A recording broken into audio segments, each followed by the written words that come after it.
ഒരു തുടർ ഭരണം വരുമ്പോൾ അത് കമ്മ്യൂണിസത്തിൻ്റെ അന്ത്യമായിരിക്കും, കേരളത്തിൻ്റെ നാശത്തിൻ്റെ തുടക്കമായിരിക്കും. ഈ 5 വർഷത്തിനിടയ്ക്ക് തന്നെ അവർ ഒരുപാട് അഴിമതി കാണിച്ചിട്ടുണ്ട്. അതുകൊണ്ട് ഇടതുപക്ഷ സർക്കാർ തന്നെ പിന്നും 5 കൊല്ലം കൂടെ ഭരിക്കണമെന്നാണ് ആഗ്രഹം. അതുകൊണ്ടൊരു ഭരണമാറ്റം വ്യക്തിപരമായിട്ട് ഞാൻ ആഗ്രഹിക്കുന്നു. എന്ന് വെച്ചാൽ സർക്കാർ അവരുടെ കൂടെയാണ്. എന്ത് അഴിമതി ചെയ്താലും ശരി തന്നെ സർക്കാർ ഞങ്ങളുടെ കൂടെ നിൽക്കും എന്നുള്ളൊരു വിശ്വാസം കൊണ്ടാണ് എല്ലാം വിലയിലാണെങ്കിലും റോഡിലാണെന്നുണ്ടെങ്കിലും ആരോഗ്യത്തിലാണെന്നുണ്ടെങ്കിലും ഏത് മേഖലയിലും അഴിമതി മാത്രമേ ഉള്ളൂ. അഴിമതിയിൽ മുങ്ങി പൊളിച്ച് നിൽക്കുകയല്ലേ. സാറിന്റെ പേരൊന്ന് പറയൂ. പരമേശ്വരൻ കുര്യാത്തി. വളരെ പരിചിതമായ പേരും പരിചിതമായ മുഖമാണ്. സാറിനോട് ഒരു ചോദ്യം ചോദിക്കാനുണ്ട്. ഒരു തുടർ ഭരണം വന്നാൽ എന്തായിരിക്കും കേരളത്തിന്റെ അവസ്ഥ എന്ന് സാറിന്റെ ഒരു വ്യൂവിൽ പറയാമോ? 2 കാര്യങ്ങളാണ്. ഒന്ന്, സ്റ്റേറ്റ് അധപതിക്കും. 2, കമ്മ്യൂണിസം ഇല്ലാതാവും. കേരളത്തിൽ ഇനി ഒരു തുടർ ഭരണം വന്നാൽ പൊതുവെ സംഭവിക്കാൻ പോകുന്ന കുറച്ച് കാര്യങ്ങൾ എങ്ങനെ നോക്കി കാണുന്നു? ഏറ്റവും വലിയ കൊള്ള, കൊല, പിടിച്ചുപറി, മോഷണം, ബലാത്സംഗം. പിന്നെ കേന്ദ്ര സർക്കാർ കൊടുക്കുന്ന കാര്യങ്ങളെല്ലാം കള്ളത്തരമാണെന്ന് സ്റ്റേറ്റ് ഗവൺമെൻറ് പറയും. കിട്ടാവുന്ന ആനുകൂല്യങ്ങൾ, ഇപ്പോൾ കുട്ടികളുടെ കാര്യത്തിൽ തന്നെ എടുക്കാം. PM പിന്നെ ഫണ്ട് നമുക്ക് മനസ്സിലാവും. അത് വേണ്ടാന്ന് വെച്ച് കഴിഞ്ഞാൽ പാവപ്പെട്ട നിരപരാധികളായ പഠിക്കുന്ന വിദ്യാർത്ഥികൾക്ക് വേണം. AI വേണ്ടാന്ന് വെച്ചാൽ പുരോഗമനപരമായ ഒരു വളർച്ചയും കേരളത്തിനുണ്ടാവാതിരിക്കും. അത് പോയിട്ട് ഇപ്പം തൊഴിൽ നിയമം വന്നപ്പോഴത്തേക്ക് അതും വേണ്ടാന്ന് വെച്ചു. തൊഴിൽ നിയമം എന്ന് പറഞ്ഞാൽ സാധാരണ കർഷകൻ വരെ, സാധാരണക്കാർക്ക് വരെ ദൈനംദിനം ഏറ്റവും ഗുണപരമായ കാര്യമാണ് അത്. അപ്പോൾ എന്ത് കേരള ഗവൺമെൻറ് വേണ്ടാന്ന് പറയുന്നു അതെല്ലാം രാജ്യത്തുടനീളം ഡെവലപ്പ് ചെയ്ത് വന്നുകൊണ്ടേയിരിക്കുന്നു. കേരളത്തിൻ്റെ ഒന്നും വേണ്ടാന്ന് പറയുന്ന ഒരുതരം വാശി, ഒരുതരം പിന്നെ പ്രതിഷേധം, ഇതാണ് ഈ കാരണം. കേന്ദ്രം തരുന്നു എന്നതുകൊണ്ട് ഒന്നും വാങ്ങാൻ സമ്മതിക്കുന്നുമില്ല. കേരളം നശിച്ചുകൊണ്ടേയിരിക്കുന്നു. ഒരു തുടർ ഭരണം വരുമ്പോൾ അത് കമ്മ്യൂണിസത്തിൻ്റെ അന്ത്യമായിരിക്കും, കേരളത്തിൻ്റെ നാശത്തിൻ്റെ തുടക്കമായിരിക്കും. നമ്മുടെ തിരുവനന്തപുരം കോർപ്പറേഷൻ തന്നെ എടുക്കൂ. നമ്മുടെ പുതിയ മേയർ VV രാജേഷ് വന്നതിന് ശേഷം ആദ്യത്തെ ഇതിൽ അദ്ദേഹം ഒപ്പിടുന്നത് എന്താണെന്നറിയാമോ? വൃദ്ധരുടെ, വാർദ്ധക്യത്തിലുള്ള ആളുകളുടെ ചികിത്സാ സൗകര്യവും അവരുടെ ധനപരമായ ഉന്നമനത്തിനും വേണ്ടി 50 ലക്ഷം രൂപയുടെ ഇതിലാണ് ആ കരാറിൽ അദ്ദേഹം ഒപ്പിടുന്നത്. അത് തുടങ്ങി ഇങ്ങോട്ട് തെരുവ് നായ്ക്കളുടെ പ്രശ്നം, സെല്ലുകളിൽ അടച്ചു തുടങ്ങി, മറ്റു കാര്യങ്ങളിൽ ഇങ്ങനെ നിരവധി പ്രശ്നങ്ങൾ. എന്താണെന്നറിയാമോ? ഒരു മഹാനായ മനുഷ്യൻ പറഞ്ഞൊരു വാക്കുണ്ട്: നിങ്ങൾ അഴിമതി നടത്താത്തവരാണെന്നുണ്ടെങ്കിൽ ഒരു രാജ്യം പുരോഗമിക്കുന്നു. അതാണ് ഭാരതത്തിൻ്റെ കാര്യവും കേരളത്തിൻ്റെ കാര്യം, തിരുവനന്തപുരത്തിൻ്റെ കാര്യം. കേരളത്തിൻ്റെ കാര്യം അങ്ങനെ ആവാത്ത അഴിമതി മാത്രം. അഴിമതി, സ്വജനപക്ഷപാതം, പിന്നെ കൊള്ള, കൊല, ഇതൊക്കെ എത്ര പേരെ കൊന്നു, എത്ര ബലാത്സംഗങ്ങൾ, എത്രമാത്രം കുട്ടികൾ സ്കൂളിൽ രാഷ്ട്രീയത്തിൻ്റെ പേരിൽ തല്ലിക്കൊല്ലപ്പെട്ടു, സ്വയം ആത്മഹത്യ ചെയ്തു. എന്തെല്ലാമാണ് നടക്കുന്നത് നമ്മുടെ സ്റ്റേറ്റിൽ. ഞാനൊരു ഇടതുപക്ഷ ചിന്താഗതിക്കാരനായിരുന്നു എന്ന് നിങ്ങൾ മനസ്സിലാക്കണം. ഒരു സുപ്രഭാതത്തിൽ വലിച്ചെറിയുകയായിരുന്നു. കാരണം പുരോഗമനപരമായ ഒരു കാര്യത്തിനും ഈ പാർട്ടി നമ്മളോടൊപ്പം നിൽക്കില്ല. രാജ്യമെന്ന് പറയുന്നതിനോട് ഒരു കൂറുമില്ലാത്തവരാണ്. രാജ്യത്തിൽ നമ്മുടെ രാജ്യം നോക്കൂ, ഇപ്പോൾ പുരോഗമിച്ച് 4-ാം സ്ഥാനത്ത് സാമ്പത്തികമായി എത്തി നിൽക്കുന്നു. ഇത് തന്നെ ലോകരാഷ്ട്രങ്ങൾ പിന്നെ 2 കൈ നീട്ടിയത്. AI പ്രശ്നം, ഭാരതം ഇപ്പം നമ്മൾ ഹബ്ബാവാൻ പോകുന്നു. ഇതിപ്പോൾ തൊഴിലാളി നിയമം കേരളത്തിന് വേണ്ടെന്നാണ് വെച്ചിരിക്കുന്നത്. എന്ത് കേന്ദ്രം ചെയ്തിരുന്നാലും വേണ്ടെന്ന് പറയും. എന്നിട്ട് ഇവിടെ ആളുകളെ ഇല്ലാത്ത കാരണങ്ങൾ പറഞ്ഞ് തമ്മിൽ തല്ലിച്ച് തൊഴിലാളികളെ, നിങ്ങൾക്ക് ആനുകൂല്യങ്ങളൊന്നും കിട്ടൂല, നിങ്ങൾക്ക് വീട്ടിൽ വരാനോ കിടന്നുറങ്ങാനൊക്കെ ഇല്ല, നിങ്ങളുടെ ആനുകൂല്യങ്ങൾ നഷ്ടപ്പെടും എന്നൊക്കെ പറഞ്ഞ് ഭീഷണിപ്പെടുത്തി വരും. നമ്മുടെ ഒരു തൊഴിലാളിക്ക് അർഹമായ സർവ്വതും കിട്ടത്തക്കവണ്ണമുള്ള കേന്ദ്രത്തിൽ ഇപ്പോഴത്തെ തൊഴിൽ നിയമം. ഞാൻ ഇപ്പോഴത്തെ ഈ പരിമിതമായ സമയം കൊണ്ട് എണ്ണി പറയുന്നില്ല. അങ്ങനെ നമ്മളിവിടെ ചെയ്തുകൊണ്ടിരിക്കുന്ന എല്ലാ നല്ല കാര്യങ്ങൾക്കും തടയിടുക എന്നതല്ലാതെ യാതൊരു ഗുണപരമായ ഉന്നമനത്തിനും ഇന്നത്തെ കേരള സ്റ്റേറ്റിലെ ഭരണം നമുക്ക് ഉതകില്ല. അതുകൊണ്ട് ഒരു മാറ്റമുണ്ടാകണം. അത് BJP വന്നാൽ കേന്ദ്രം ഇന്ന് എന്തെല്ലാം ചെയ്യുന്നു അതിൻ്റെ 10 ഇരട്ടി ഗുണകരമായ കാര്യം കേരള സ്റ്റേറ്റിൽ BJP വന്നു കഴിഞ്ഞാൽ ഉണ്ടാവും എന്നാണ് എൻ്റെ വിശ്വാസം. നമസ്കാരം. പേരെന്താണ്? ബാബു. എന്ത് ചെയ്യുന്നു? ഞാനൊരു കട വയ്ക്കുന്നത്. ഓക്കെ.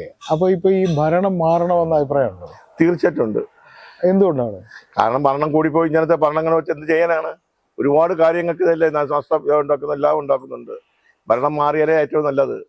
10 വർഷം കൊണ്ട് ഇവിടെ ജനങ്ങളെ ബുദ്ധിമുട്ടിക്കുകയാണ്. ഒരുപാട് ബുദ്ധിമുട്ടുണ്ടാക്കിയിട്ടുണ്ട്. എന്ത് ബുദ്ധിമുട്ടുണ്ടെന്ന് പലവരടുത്തും കേട്ടാൽ പല അഭിപ്രായങ്ങളായിട്ട് പറയും. എൻ്റെ അഭിപ്രായത്തിൽ ഭരണം മാറണം. 100% ഭരണം മാറണം. 5 വർഷം കൊണ്ടാണ് അവർ നല്ലത് നടത്താമെന്ന് പറഞ്ഞാണ് അവർ കയറിയത്. ഈ 5 വർഷത്തിനിടയ്ക്ക് തന്നെ അവർ ഒരുപാട് അഴിമതി കാണിച്ചിട്ടുണ്ട്. അവർ കണക്ക് വരെ ഇതുവരെയ്ക്കും വന്നിട്ടില്ല. ഇപ്പം കൊറോണ സമയത്തിന് തന്നെ ഒരുപാട് വെട്ടിമേനുണ്ടായിരുന്നു. ഒരുപാട് സഞ്ചി വരെ വാങ്ങിക്കാൻ, ഇപ്പം പാവങ്ങൾക്ക് കൊടുക്കുന്ന കിറ്റ് വാങ്ങിക്കുന്ന സഞ്ചി പേർക്ക് വരെ അവർ ഇത് വാങ്ങിച്ചാണ് നഷ്ടപ്പെട്ടു. ഒരുപാട് അഴിമതികൾ കാണിച്ചിട്ടുണ്ട്. അതുപോലെ ഇപ്പം അയ്യപ്പൻ്റെ കേസ്, ഇപ്പം ദൈവങ്ങൾ ഉണ്ടാകുന്നതിന് ദേവസ്വം ബോർഡ് അമ്പലങ്ങളിൽ ദൈവങ്ങൾ ഉണ്ടോ എന്ന് തന്നെ ഡൗട്ടുണ്ട്. അഴിമതി കേസിൽ ഒരുപാട് ഇല്ലാത്ത കള്ളക്കണക്കുകൾ ഒരുപാട് എഴുതി വെച്ചിട്ടുണ്ട്. എന്തൊക്കെയാണ് കണക്കുകൾ നമുക്ക് തന്നെ അറിയില്ല. ഒരുപാട് കണക്കുള്ള കണക്കുകളുണ്ട്. അതെന്തെങ്കിലും നമ്മൾ എഴുതിയാൽ മാത്രമേ ഭരണം മാറിയാൽ അതൊക്കെ നടക്കുകയുള്ളൂ. എന്തെങ്കിലും ഒരു ഇത് മാറണം. അന്ന് ജനങ്ങളെ എന്തെങ്കിലും രക്ഷപ്പെടുത്തി എല്ലാം കഴിക്കി അവരോട് നല്ല കാര്യം കാണിച്ച് നല്ലൊരു ഭരണം ഇവിടെ വരണം. വന്നാൽ മാത്രമേ കേരളം മാറുള്ളൂ. ഇല്ലേ വീണ്ടും കേരളം ഇങ്ങനെ തന്നെ അടിയിൽ കൂടെ പോകും. അത് ഉറപ്പാണ്. പേര് ഗഫൂർ. ഈ ഭരണം മാറണമെന്ന് ആഗ്രഹമുണ്ടോ? ആഗ്രഹമില്ല. ഈ ഭരണം തുടരണമെന്നാണ് ആഗ്രഹം. എന്താണ് സംഭവം? സാധാരണക്കാരന്റെ എല്ലാ വിഷയങ്ങൾക്കും ഇടപെടുന്ന ഒരു പാർട്ടിയാണ്. അതുകൊണ്ടാണ് സാധാരണക്കാരന്റെ എല്ലാ കാര്യങ്ങൾക്ക് വേണ്ടി, പെൻഷനായാലും ശരി, വേറെ വീടിന്റെ ഇതായാലും ശരി, എല്ലാ ഇതിനും മുന്നിൽ നിൽക്കുന്ന ഇടതുപക്ഷ സർക്കാരാണ്. അപ്പൊ ആ ഇടതുപക്ഷ സർക്കാർ ഇനി അടുത്ത് വന്നാലേ സാധാരണക്കാരന് മുന്നിലേക്ക് പോകാൻ പറ്റുള്ളൂ. അല്ലാതെ ഇനിയൊരു ഭരണം വരുമെന്നുണ്ടെങ്കിൽ അത് വളരെ ബുദ്ധിമുട്ടെന്നുള്ള രീതിയിൽ പോകും. അതുകൊണ്ട് ഇടതുപക്ഷ സർക്കാർ തന്നെ പിന്നും 5 കൊല്ലം കൂടെ ഭരിക്കണമെന്നാണ് ആഗ്രഹം. അത് പിണറായിയുടെ നേതൃത്വത്തിലായിരിക്കണം ഭരിക്കണമെന്നുള്ള ആഗ്രഹം. പിന്നെ ചില വിഡ്ഢികൾ പലതും പറഞ്ഞുകൊണ്ട് നടക്കും. ഈ ഭരണം ശരിയല്ല, ഭരണം ശരിയല്ല. ആ പറയുന്ന വിഡ്ഢികൾക്ക് ശരിക്കും ഭരിക്കാനും അറിഞ്ഞുകൂടാ. ഭരിക്കാൻ അറിഞ്ഞുകൂടാത്തവരാണ് ഈ ഭരണത്തിനെ കുറിച്ച് പറയണത്. നിങ്ങൾ ഏതെങ്കിലും ഒരു കുട്ടികളോട് ചോദിക്കണം, 10 വർഷം കൊണ്ട് പിണറായി സർക്കാർ ഇവിടെ എന്തൊക്കെ വികസനം നടത്തിയെന്ന്. ഈ വികസനത്തിന്റെ ക്രെഡിറ്റ് എടുക്കാൻ വേണ്ടിയാണ് PD സതീശനെ പോലുള്ളവരും BJPയിലുള്ളവരും എടുക്കുന്നത്. ഇവിടെ എല്ലാ കേന്ദ്ര ഗവൺമെന്റ് വളരെ വളരെ വളരെ ദ്രോഹിച്ച സമയത്തും വളരെ ഫണ്ടുകൾ നിശ്ചയിച്ച സമയത്തും ഇത് മുന്നോട്ട് കൊണ്ടുപോകാൻ വേണ്ടി പിണറായി സർക്കാരിന്റെ ഒരു മന്ത്രിസഭ ഒരുമിച്ച് നിന്നാണ് നടത്തിയിട്ടുള്ളത്. പിന്നെ ചില പോരായ്മ ഉണ്ടാവും, അത് സ്വാഭാവികം. ആ പോരായ്മ വെച്ച് നിർത്തിക്കൊണ്ട് എല്ലാം വിപ്ലവം നടത്താമെന്ന് വിചാരിച്ചാൽ ഇതൊന്നും നടക്കാത്ത സംഭവമാണ്. ഇവിടെ ഈ BJP ഇവിടെ പണം കൗൺസിലറായിട്ട് 10 കോർപ്പറേഷൻ എടുത്തിട്ട് ഇവിടെ എന്തിനാണ് വികസനം നടത്താന്ന് പറഞ്ഞു. ഉടനെ ഞങ്ങൾ നടത്തുമെന്ന് പറഞ്ഞു. ഇവിടെ എന്ത് വികസനം നടത്തി? പട്ടിയെ പിടിച്ചില്ല. പട്ടിയെന്ന് വിളിക്കണമെന്ന് തെരുവ് ഓടുന്നില്ലേ? അപ്പം രാഷ്ട്രീയ ലാഭത്തിന് വേണ്ടി എന്നും പറയാമെന്നുള്ള രീതിയിൽ അതൊരിക്കലും ശരിയുള്ള കേസല്ല. പിന്നെ ഇടതുപക്ഷ സർക്കാർ തന്നെ ഇന്നും തുടർഭരണം സാധാരണക്കാരുടെ ഇടയിൽ ചെന്ന് പ്രവർത്തിക്കാൻ വേണ്ടിയുള്ള ഇത് ഉണ്ടാവാൻ വേണം. അതുണ്ടായാൽ മാത്രമേ ഇനിയൊരു ഭരണം വരുമെന്നുണ്ടെങ്കിൽ ഇവിടെ വർഗീയ കലാപത്തിന്റെ ഒരു പൂരമായിരിക്കും, അഴിഞ്ഞാട്ടത്തിന്റെ പൂരമായിരിക്കും. ഇവിടെ മരണത്തിന്റെ വാതിൽ വഴി ഇവിടെ എത്തും. ഇവിടെ ഒരു വർഗീയ കലാപം ഉണ്ടാക്കാൻ വേണ്ടിയാണ് ഇവിടെ പലരും ശ്രമിച്ചുകൊണ്ടിരിക്കുന്നത്. ആ ശ്രമം LDF സർക്കാർ ഇരിക്കുന്ന കാലത്തോളം നടക്കൂല. അതിന് ഇനി മൂട്ടിലിട്ടാലേ ഇവർക്ക് അഴിഞ്ഞാടാൻ പറ്റുള്ളൂ. ഇവർ അഴിമതിക്കാരെന്ന് വെച്ചാൽ ഇവരാണ് നമ്പർ 1 അഴിമതിക്കാർ. VD സതീശന്റെ പാർട്ടിയാണ് നമ്പർ 1 അഴിമതിക്കാർ. BJP ആണ് നമ്പർ 1 അഴിമതിക്കാർ. കേന്ദ്രം മുതൽ നോക്കിയാൽ മുൻകാലങ്ങളിൽ ഭരിക്കുന്ന സമയത്തുണ്ടായ ഇവിടെ ഏതെങ്കിലും മന്ത്രിമാർ അഴിമതിയുടെ പേരിൽ രാജിവെച്ചിട്ടില്ലല്ലോ. ചില കാര്യങ്ങൾ മാത്രമേ ഉള്ളൂ. പിന്നെ അതുകൊണ്ട് തുടർഭരണം തന്നെ വേണമെന്നാണ് എൻ്റെ ആഗ്രഹം. എൻ്റെ ആഗ്രഹം എന്നല്ല, എന്നെ പോലെ ഒരുപാട് കൂലിപ്പണിക്കാരുടെ ആഗ്രഹങ്ങളും പല ആൾക്കാരുടെ ആഗ്രഹങ്ങളും ഇത് തന്നെ. അതുകൊണ്ട് LDF സർക്കാർ എന്നെ മുന്നോട്ട് തന്നെ ഇനി നയിക്കട്ടെ എന്നാണ് എൻ്റെ ഒരു ആഗ്രഹം. എൻ്റെ പേര് മനോജ്. എന്ത് ചെയ്യുന്നു? ഞാൻ ഡബിങ് ആർട്ടിസ്റ്റ് ആണ്. ഓക്കെ. അപ്പോ ഞാനൊരു ചെറിയ സർവേ പോലെ ഒരു സംഭവമാണ്. അപ്പോ ഞാനൊരു കാര്യം ഡയറക്റ്റ് ആയിട്ട് ചോദിക്കുന്നത്, പിണറായി ഭരണം, അതായത് LDF സർക്കാരിന്റെ ഭരണത്തെ കുറിച്ച് എന്താണ് അഭിപ്രായം? നമ്മുടെ കേരളത്തിൽ ഈ LDFും UDFും ആണല്ലോ ഇത്രയും കാലം ഭരിച്ചുകൊണ്ടിരുന്നത്. അപ്പോൾ ഒരു സാധാരണ ഒരു പൗരൻ എന്നുള്ള രീതിയിൽ ഒരു ഭരണമാറ്റം ആഗ്രഹിക്കുന്നു ഞാൻ. കാരണം ഇപ്പോൾ റീസെൻ്റ് ആയിട്ടുണ്ടായ പ്രശ്നങ്ങളൊക്കെ നമുക്ക് എല്ലാവർക്കും അറിയാവുന്നതാണ്. ശബരിമല വിഷയം, അതുപോലെ തന്നെ ഈ മറ്റുള്ള ഇഷ്യൂസ്, രണ്ട് പാർട്ടികളിലും ഉണ്ടായിരിക്കുന്ന ഇഷ്യൂസ്, പിന്നെ ഈ വ്യക്തികൾ ഉണ്ടാക്കിയിട്ടുള്ള പ്രശ്നങ്ങൾ, അതായത് ജനപ്രതിനിധികൾ ഉണ്ടാക്കിയിട്ടുള്ള പ്രശ്നങ്ങൾ, ഇതൊക്കെ സാധാരണക്കാരായിട്ടുള്ള ജനങ്ങളുടെ ഇടയിൽ നന്നായി ബാധിച്ചിട്ടുണ്ട്. അതുകൊണ്ടൊരു ഭരണമാറ്റം വ്യക്തിപരമായിട്ട് ഞാൻ ആഗ്രഹിക്കുന്നു. പേര് പറയൂ. ഗീതാസ് നായർ. ഈ ഇപ്പോഴത്തെ LDF ഭരണം തുടർന്നാൽ എന്ത് സംഭവിക്കുമെന്നാണ് പറയാനുള്ളത്? തുടർന്നാൽ ആകെ അത് മലയാളിക്ക് നമുക്ക് നാട്ടുകാർക്ക് പൊറുക്കാനും സഹിക്കാനും പറ്റാത്തതാണ്. കാര്യം എന്ന് വെച്ചാൽ രണ്ടാമത് ഭരണത്തിൽ വന്നപ്പോൾ പാവപ്പെട്ടവർക്ക് എന്തെങ്കിലും പ്രയോജനപ്പെടും. ഞാനും കൂടെ ഉൾപ്പെടുന്ന ഒരു ജനമാണ് വോട്ട് ചെയ്ത് ജയിപ്പിച്ച് രണ്ടാമത് ഭരണത്തിൽ വന്നത്. പക്ഷേ ഇപ്പോൾ നമുക്ക് സാധാരണക്കാർക്ക് ജീവിക്കാൻ പറ്റാത്തൊരവസ്ഥയിലാണ്. സാധനങ്ങളുടെ വിലയുടെ കുതിപ്പും എന്ത് കാര്യമാണെന്നുണ്ടെങ്കിലും ഇപ്പം വാട്ടറിന് വെള്ളം കൂട്ടിയത്, വാട്ടറിന് കരം കൂട്ടിയത്, കറണ്ട് ബില്ല്, പിന്നെ നിത്യോപയോഗ സാധനങ്ങളുടെ വിലക്കയറ്റം, പ്രത്യേകിച്ച് എണ്ണ. ഒരു 10 വർഷത്തിന് മുമ്പ് എണ്ണയ്ക്കുണ്ടായിരുന്ന വിലയുടെ എത്രയോ ഇരട്ടി നമുക്ക് താങ്ങാൻ പറ്റാത്ത രീതിയിലായിട്ടുണ്ട്. കാര്യം സാധാരണക്കാർക്ക് എന്തെങ്കിലും വാങ്ങിച്ച് ഉപയോഗിക്കാനായിട്ട് പറ്റാത്തൊരവസ്ഥയായി. ഇതൊക്കെ കണ്ട് നമ്മുടെ പ്രതിപക്ഷം എന്ന് പറയുന്നത്, ഈ പ്രതിപക്ഷത്തിരിക്കുന്ന ആളാണ് ഇതൊക്കെ ചോദിക്കേണ്ടതെന്ന് പറഞ്ഞിരുന്നാൽ ശരിയാണ്. ഇപ്പോൾ ഈ നിൽക്കുന്ന സർക്കാരിൻ്റെ കൂടെ ഇരുന്ന് അവർക്ക് ഒത്താശ ചെയ്തു കൊടുക്കുന്ന ഒരു പ്രതിപക്ഷമായിട്ട് മാറിയിരിക്കുകയാണ്. ഒരു ഇതിൻ്റെ പ്രതിപക്ഷ നേതാവാണെങ്കിൽ ഒരു കാര്യത്തിനും സർക്കാർ ഇപ്പം ഭരണപക്ഷത്തിരിക്കുന്ന സർക്കാർ എന്താണോ പറയുന്നത് എസ് മൂളിക്കൊണ്ടിരിക്കുന്ന അവസ്ഥയാണ് ഉള്ളത്. ആർക്കും സഹിക്കാൻ പറ്റാത്ത ഒരു ഭരണമായി ഇനി ഈ സർക്കാർ ഇനി വരാതിരിക്കുന്നതാണ് ഏറ്റവും നല്ലത്. പുതിയൊരു സംവിധാനം, ഒരു പുതിയ ഭരണം, ഇപ്പൊ ഇടത് വലത് മാറി ഭരിച്ച കേരളത്തിൽ ഒരു പുതിയ ഭരണം വരണമെന്ന് അഭിപ്രായമുണ്ടോ? 100%. കാരണം 10-70 വർഷമായിട്ട് ഇടതും വലതും ഭരിച്ച് മുടിച്ചിരിക്കുകയാണ്. ഇനി ഒരു ഭരണമാറ്റം വേണം, അത്യാവശ്യമാണ്. അത് വന്നേ പറ്റൂ. അതാണ് ഞങ്ങൾ പ്രതീക്ഷിക്കുന്നത്. പുതിയ ഭരണം കൊണ്ട് ഞങ്ങൾ പോലുള്ള ആൾക്കാർക്ക് നല്ലൊരു കാലം വരുമെന്നാണ് ഞങ്ങളുടെ പ്രതീക്ഷ. അതിനായിട്ട് ഞങ്ങൾ വെയിറ്റ് ചെയ്യുകയാണ്. ഇപ്പോൾ ഈ സർക്കാർ വന്നതിന് ശേഷം ഇവിടെ ഒരു ആരോഗ്യ മേഖലയാണെന്നുണ്ടെങ്കിലും ശരി തന്നെയാണ്. കാര്യം ഹോസ്പിറ്റലിൽ പോയാൽ നമുക്ക് വേണ്ടത്ര സംരക്ഷണമോ മരുന്നോ നമ്മളെ സംരക്ഷിക്കുന്നതോ ആയിട്ടുള്ള യാതൊരു കഴിവും ഇല്ലാത്ത ഒരു ഭരണമാണ്. പിന്നെ ഇപ്പോൾ തന്നെ ഒരു സ്ത്രീ എത്രയോ നാളായി ഓപ്പറേഷൻ ചെയ്തിട്ട് അവരുടെ വയറ്റിൽ കത്രികയിരുന്നതും അത് അവർക്ക് ആരോഗ്യ പ്രശ്നമായിട്ട് തിരിച്ചു വന്നപ്പോഴാണ് അതിനെ നോക്കിയപ്പോൾ അതിനകത്ത് നേരത്തെ സർജറി നടത്തിയതിൻ്റെ പേരിലുള്ള കത്രിക അവരുടെ വയറിലിരിക്കുന്നതും കണ്ടുപിടിച്ചത്. ഇത് എന്ത് അനാസ്ഥയാണ്. കാര്യം എന്തെന്ന് വെച്ചാൽ നമ്മൾ എങ്ങനെയാണ് വിശ്വസിച്ച് സർക്കാർ ആശുപത്രിയിൽ പോകുന്നത്? അതുകൊണ്ടാണ് ഒരു നിവൃത്തി ഇല്ലാത്തവർ പോലും പ്രൈവറ്റ് ആശുപത്രിയെ അവർ ചെന്ന് കാണുന്നതും. കാര്യം എന്ന് വെച്ചാൽ ഇല്ലാത്ത പണം ഉണ്ടാക്കി കടം വാങ്ങിയാണെങ്കിൽ അവർ അവിടുത്തെ ചികിത്സ നേടുന്നതും. നമ്മളെ സർക്കാർ ആശുപത്രിയിൽ യാതൊരു പ്രതീക്ഷയും യാതൊരു വിശ്വാസവും ഇല്ലാതായിരിക്കുകയാണ്. കാരണം അങ്ങനത്തെ അഴിമതിയാണ്.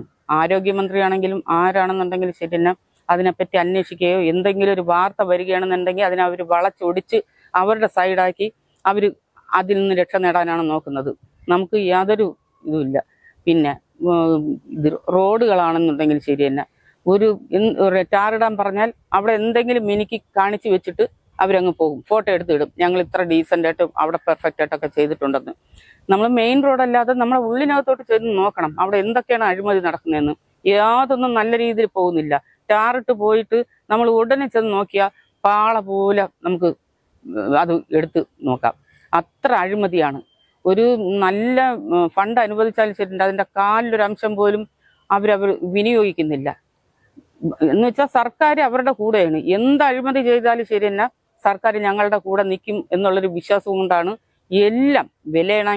വിലയിലാണെങ്കിലും റോഡിലാണെന്നുണ്ടെങ്കിലും ആരോഗ്യത്തിലാണെന്നുണ്ടെങ്കിലും ഏത് മേഖലയിലും അഴിമതി മാത്രമേ ഉള്ളൂ. അല്ലാതെ നമുക്ക് യാതൊന്നും പ്രതീക്ഷിക്കാൻ പറ്റില്ല. നമ്മൾ എന്തെങ്കിലും എടുത്ത് ചോദിക്കുകയാണെന്നുണ്ടെങ്കിൽ ഏതെങ്കിലും ചുണയുള്ള ആണുങ്ങൾ അത് ചോദിക്കുകയാണെന്നുണ്ടെങ്കിൽ അവരെ വേറെ ഏതെങ്കിലും കേസിൽപ്പെടുത്തി അവരെ അകത്താക്കാൻ നോക്കുന്ന ഒരു സർക്കാരാണ് ഉള്ളത്. അതുകൊണ്ട് നമുക്ക് ഇപ്പം വേറൊരു ഭരണം വന്നേ പറ്റൂ. അത് എത്രയും കൂടിയേ പറ്റുള്ളൂ. ഇവർ ഭരിച്ചത് മതി. നമ്മുടെ എല്ലാ വിശ്വാസവും പോയി. എൻ്റെ പേര് മനോഹരൻ. LDF സർക്കാരിന്റെ അഴിമതിയെ കുറിച്ച് എന്താണ് പറയാനുള്ളത്? അഴിമതിയെക്കുറിച്ച് പറയുകയാണെന്ന് പറഞ്ഞാൽ എന്താ പറയുക, അഴിമതിയിൽ മുങ്ങി കൊളിച്ച് നിൽക്കുകയല്ലേ. കഴിഞ്ഞ 9 വർഷമായിട്ട് ഇവർ എന്ത് നല്ല കാര്യമാണ് ചെയ്തിട്ടുള്ളത്? അതൊന്ന് പറയൂ ആദ്യം. ഇവർ പറയുന്നു കഴിഞ്ഞ 9 വർഷം പവർ കട്ടില്ലാത്ത 9 വർഷം എന്ന് പറയുന്നു. കറണ്ട് ഉള്ള 9 വർഷമാണോ? എത്ര സമയത്താണ് കറണ്ട് ഉള്ളത്?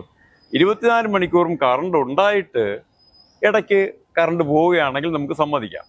അങ്ങനെയാണെങ്കിൽ 24 മണിക്കൂറും കറണ്ട് ഉണ്ട്, കറണ്ട് പോകുന്നേയില്ല, അങ്ങനെയാണെങ്കിൽ പവർ കട്ടില്ലാത്ത 9 വർഷം അഭിമാനത്തോട് പറയാം.